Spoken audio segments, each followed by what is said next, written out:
Today we're driving this $3 million 918 Spyder, one of the most expensive Porsches you can buy. We're also going to be driving this $1 million 993, a $25,000 Cayman S, and almost every price point Porsche in between. Starting with this 1987 Porsche 924S, the front engine monstrosity. So when this came out, people didn't like it. They're like, hey, what are you guys doing? You can't put the engine in the front. That's like every other car company. But this was their like entry-level car to get people into the Porsche family. A still German refined vehicle, but not as luxurious as you would see in the 911 series. But there's nothing here where you're like thinking this thing is cheap by any means. Yeah, for how old this is, it feels pretty good. Now for some context, the Porsche 924 was originally conceived by Volkswagen, but VW got cold feet about the project after the 1973 oil crisis and eventually sold the rights back to Porsche. The car was a big financial success, but was criticized for being a Volkswagen parts bin car, which you can kind of see in some of the interior stylings and in the suspension. And while it might be a parts bin special, it doesn't mean that this thing isn't a blast to drive. I've never driven one. Today's the first day. This thing is fun. It's not bad. I would call this Miata-esque. It doesn't give you that same cramped feel, but it still gives you that like tight, low to the ground handling, I guess you could say. Yeah, it's got about 160 horsepower, and it had a 0 to 60 of about 8 seconds, which that's no slouch in the 80s. Yeah. I'm about it. Yeah, I'm about it too. That entry-level Porsche situation sounds very familiar. Yeah. Didn't they do something like that recently? Yeah, with the Cayenne, and people hated on that car for a while, and now it's great. They love it. Yeah. All right, Justin, well, I think this car might not be the fastest around this track, but we got to set a lap time. Give it a fair shot. Let's go lay down a lap time. All right, we got a $3,000 Porsche, a whole track. Let's see what Jeremiah can do. There we go.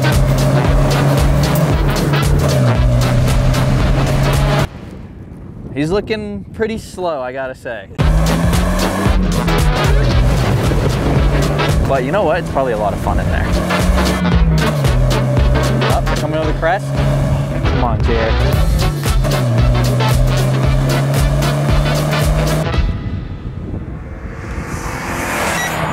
1 minute 40. That's slow, dude. That's really slow. Starting to smell stuff. A little bit. Well, driving a slow car fast is a lot of fun. It sure is. But I wonder if we can have more fun with a $25,000 Porsche. Let's see. And now something that looks a little bit more classically Porsche. This is a 2006 987 Cayman S. This thing has a reputation of being like a poor man's Porsche. If that's the case, James, send me to the soup kitchen and give me a line of that sweet, sweet powder because I love this car. I will drive it all day. You buy a lot of car parts and other stuff all online. And I don't know if you know this, but shopping online can lead to your personal data being stored and sold by these creeps called data brokers. They sell your information to everyone, from marketing firms to the government to even criminals. Sure, you can request data brokers to delete your information to protect your privacy, but the process is so complex, it could take years. And this is where today's sponsor, Incogni, can help. Incogni reaches out to data brokers, requests the removal of your personal information, and deals with any objections so you don't have to. You just create an account and give Incogni the right to work for you with the click of a button.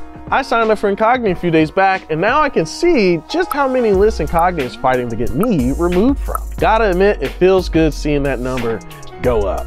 Let Incogni help you take back control of your data, prevent attacks, and reduce spam by clicking that link below. And if you use code DONUT, you'll get 60% off an annual plan today. Porsche introduced the all-new Cayman as a more sporting fastback coupe in 2006. Like the 924, it was seen as a cheap way into a legacy brand. It's the entry-level Porsche. But none of that is to say that this car isn't capable, even today.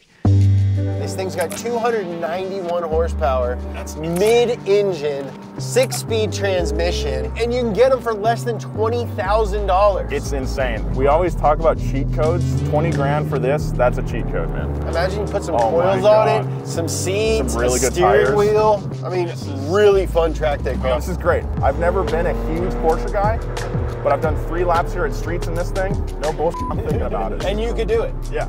Wow, one more lap. You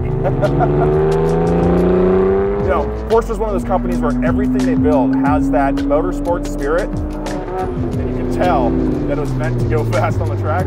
This is one of those cars. This thing, I love this car. I don't think we're gonna not like a car in this video.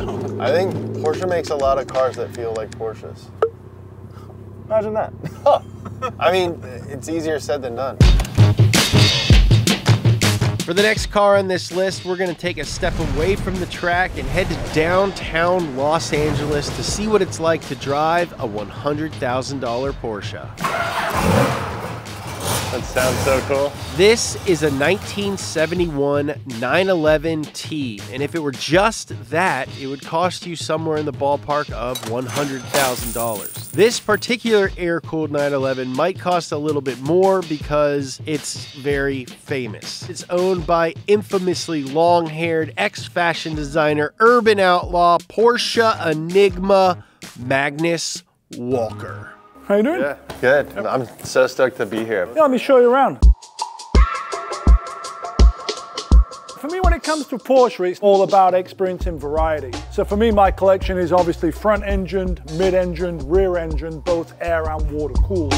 So like, what is it about the brand that is just like so good? Like, what is that DNA? Well, that DNA is still there. It's what I call usable performance. And that goes through everything Porsche makes, whether it's a Boxer all the way up to a Taycan and everything in between. Well, we're here to see and drive the car that kind of started it all. Everyone will recognize this car, 277. Can you give us a quick walk around and just... Yeah, 277 started life as a 71 911T. I'd sort of built it out to look like a 73 RS Carrera, which was really popular 20, 25 years ago. It's been built over time with a goal of being what I call a streetable track car. I never trailered it to the track.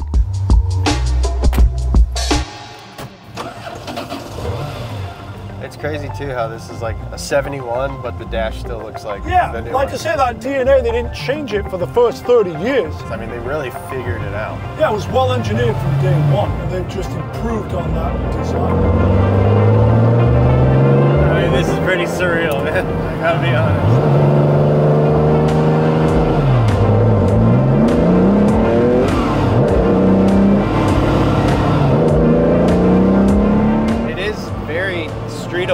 You can hear it, but it's not killing my ears. No, it's back to that usable performance.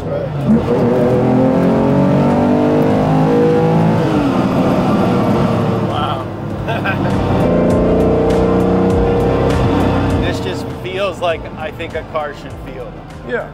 It's something I'm coming to realize about Porsches. Already, every car we've driven feels completely unique, but undoubtedly a Porsche. And while saying a Porsche feels like a Porsche might sound like an obvious statement, there's no other major car brand that I can think of where a $3,000 car feels like it's in the same company as a $100,000 car. But the 911 has come a long way from an air-cooled car from the 70s. Let's see what it's like to drive an even more expensive, even more modern, even more powerful 911. This car can scare you a little bit, you know? I'm in a 997.2 GT3 RS owned by my very good buddy, Vin. You might have seen Vin on another channel.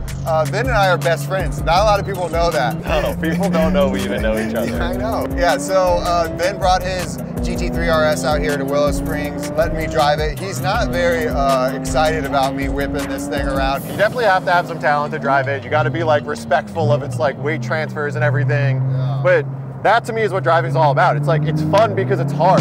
Right.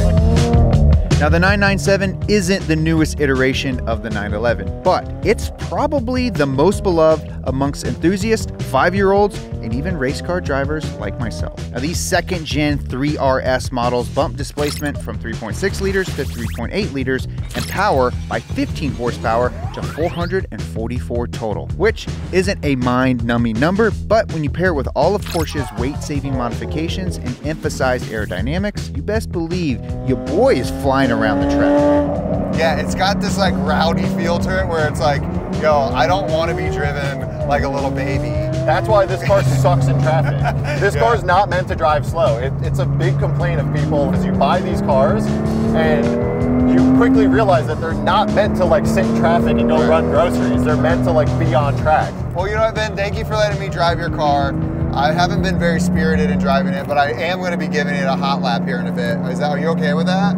Give it a mild lap. Give it a mild lap. Don't hot dog it. Okay, I will not hot dog it.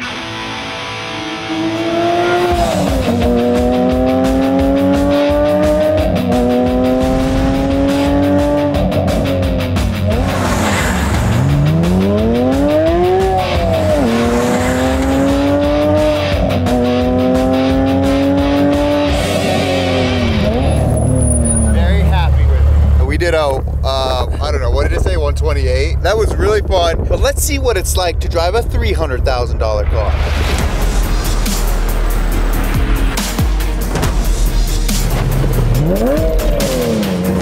This is the Porsche 911 Dakar, and it's the car that I would choose if I needed a 911 that would gobble up terrain like a beaver chopping wood. We're getting into the big leagues now, Nolan. The last car we drove was an extremely purpose-built tool designed to be the best possible daily driver that you can take to the track. This 911 Dakar is very similar. It is a very purpose-built machine. The purpose is quite different though. This thing is designed to go off-road. Will you go everywhere in it? Probably not, but you like the idea that you could. So sick. That's sweet. Dude, I really like this thing. 457 horsepower, 420 pound-feet of torque. This is a lot less gimmicky than I thought that it would feel. I agree. Driving it in the snow, it just kind of makes sense. If I wanted to daily drive a 911 and I lived in Chicago or any other of the numerous places in the world where it snows regularly, like this one just makes sense. It would be so cool. The Porsche 911 Dakar was initially inspired by the 953 911 SC, a trio of heavily modified Group 4 G-Series 911s, which sported the 959's all-wheel drive system, one of which went on to win the 1984 Paris-Dakar Rally, hence the name. It was no small feat, and it was the first time that a sports car had won the event. The Dakar is based on the current 992 generation Carrera 4 GTS and uses effectively the same upgraded suspension technology as the normal GTS, albeit with 2 inches more travel to absorb rough riding impacts, which is honestly pretty sick when you see it in person. This thing is a flex. And what's interesting about this car is that it's a higher driving position, but it still hasn't lost that sporty feel. Being in it, you don't remember that it's lifted 911. I think that's what's maybe one of the cooler parts about it, is like you can make this thing outlandish, but on the inside it still doesn't feel insane. When we first got here, we both mentioned a few times, like, they're making 2,500 of those? Yeah. That's so many.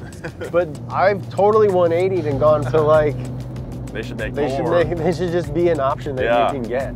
Porsche is the coolest car coming. This is great. How do you beat an off-road 911? How about a 911 made completely out of carbon fiber that cost over $1 million and is named after someone named Gunther? And his work. This thing is beautiful. It's really beautiful, yes. This is a Gunther Werks 993, has 420 horsepower, all carbon fiber. It's like a piece of art that is a race car. Power to weight ratio is almost in like the perfect sweet spot. How does it feel in the passenger seat? Actually, honestly, feels like a really nice race car. Yeah, it's bouncy a little, but you know, it's like... But it's well built. It's well built, yeah. Well built is an understatement for this car. I would actually call it something more like obsessive. See, just a few days ago, I actually took a tour of the Gunther Werks factory so I could try to understand just why these 993s are so dang expensive. Okay, let's go. Okay. Now here's the magic. This is our parts area. Gunther Werks takes every part of their process very seriously, to the point where they make almost every single component of their cars right here at this facility in Southern California. They start with a stock 993, strip the whole thing down to the frame, and then completely rebuild the whole car from scratch. The level of detail that goes into these things is mind-boggling, to the point where it's hard to appreciate on camera. With a carbon fiber exoskeleton, it's pretty intense because these surfaces are massive. We match to the millimeter, the bumper to the hood to the fender to the door. Yeah, you can see all your gaps are beautiful here. Nothing's out of line. Also, the weave layup is symmetric, which is really cool. Even if you have a fully painted body, every single panel is carbon fiber and it has a herringbone weave. Is this all one piece? Yeah, so this is special for this Carbon Noir edition. Like there's no seam or no joint? No. Even coming over to here? What? In the end, what you get is a Porsche 993 that's made in America and built as if it were a supercar. This car makes you feel like you're a really, really good driver. And if you want some like mechanicalness to that feeling that you get, this is it. This is it.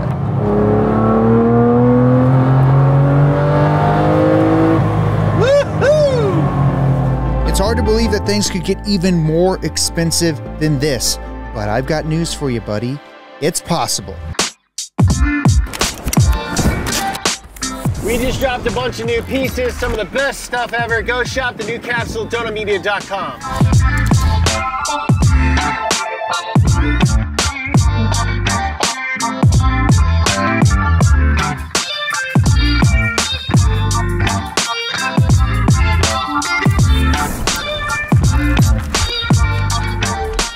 And now, the moment we've all been waiting for, the Porsche 918 Spyder. Lift that trailer thing.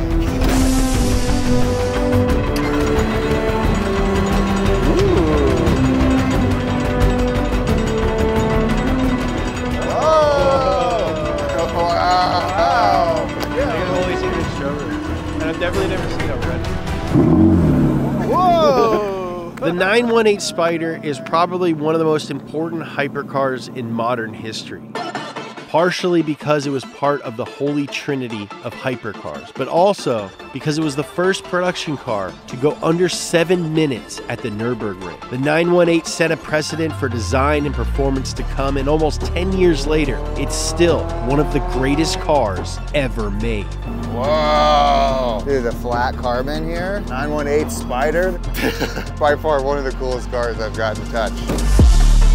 It has a 4.8-liter naturally aspirated V8 paired with 2 electric motors, giving it almost 900 horsepower. So it's a hybrid, but that's not used for efficiency. It's used to make power between shifts. Apparently it just like doesn't stop pulling. Like Richard Hammond, when he drove it, was like, this is so confusing. It has a top speed of 211 miles per hour and goes 0 to 60 in 2.3 seconds. All right, I'm done drooling over this thing. Time to go drive it. Second! All right, just $3 million worth of Porsche.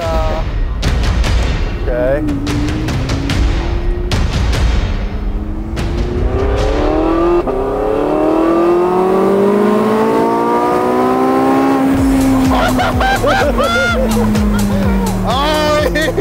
That's a fast car, dude. Oh my God. Dude, it just kept pulling. Yeah. Oh my God, that was insane.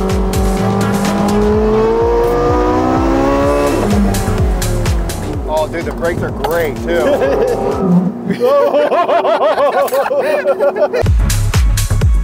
Oh my God. What is my wife? Oh my God!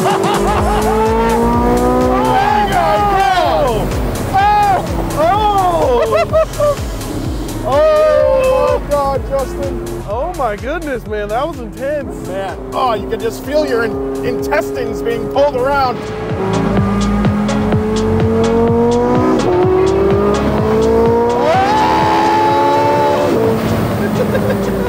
Oh man, okay. Are we switching? I would love to switch. Okay, let's do that. Woo! I'm shaking. Oh my God, okay.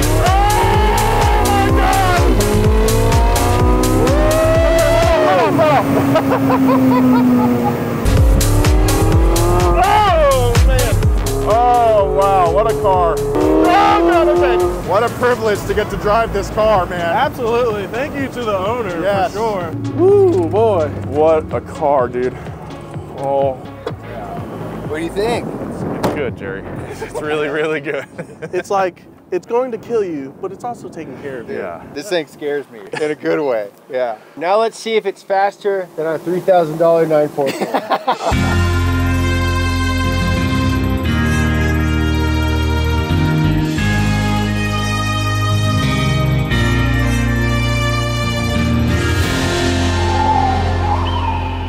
All right, gentlemen, on 3.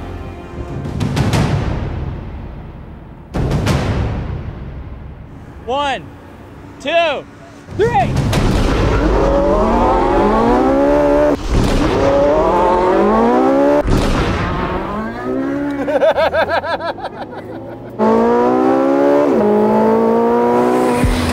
Somehow it was even worse than I thought it would be. And you got a good launch too. You nailed it. Something happened in my brain when you launched it. I was like, nice!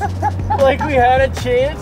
Thanks for watching this video. If you like Porsches, check out this video here. If you want to get yourself some donut merch, go to any Zoomies in North America. Later.